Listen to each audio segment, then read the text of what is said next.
How to be sure if you're an INFJ. Now, if you're here watching this, then you've probably done the 16 personalities test, Myers-Briggs, MBTI, or some variant thereof, and you've probably gotten on at least one occasion the acronym INFJ.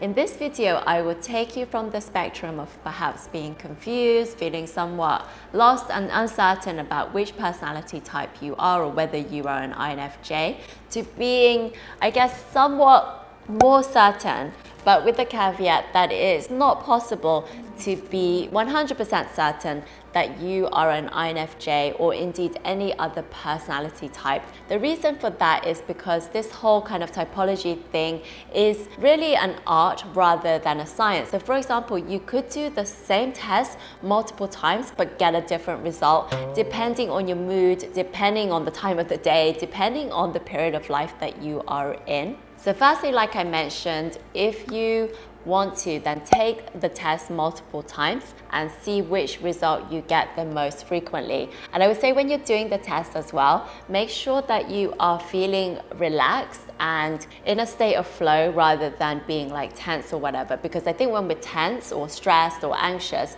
we can give a different result and then that can end up giving you like a different type.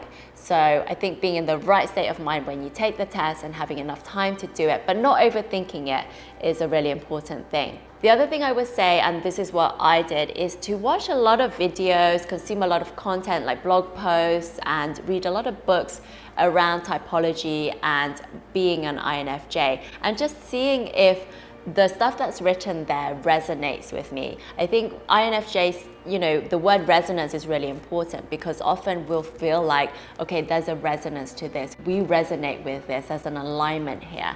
So if you read descriptions or watch videos and you're like, oh, I can really relate to that and relate to most of it, if not all of it, then I think there is something to be said there. And again, it's about gathering more data points. So the more content that you consume, you can see that, oh, there's certain kind of frameworks around what it's like to be an INFJ, and I can see myself clearly when I watch or consume this type of content, and therefore most likely I'm an INFJ. So I found that the more that I learned about what it's like to be an INFJ, the more I could see and understand more about myself. So this basically massively increased my level of self-awareness. So things like the INFJ door slam, which I will cover in another video in some detail, I suppose. Things like that I couldn't really understand before, but now I understand, okay, that's why I behave in that particular way. And it's just a very useful thing to have this framework that then you try to look at your life and see, does this apply to me? Does this give me an extra layer of understanding and self-awareness? And if this happens on a more and more frequent basis, then there's probably something to it, because ultimately at the end of the day, why would you do any of this? Why would you want to learn more, be sure about whether you're an INFJ or not? It's basically because you want it to have some utility or value in your life, right? So if you do a combination of these things in terms of doing the test, in terms of understanding the frameworks around what it is like to be an INFJ, and then applying that to your life and kind of observing the results and also the utility of it. So is it adding value to your life? And if it is, continue doing it. If it's adding value over time, then you become more and more sure that you are an INFJ. But ultimately, it really doesn't matter if you are an INFJ or another type.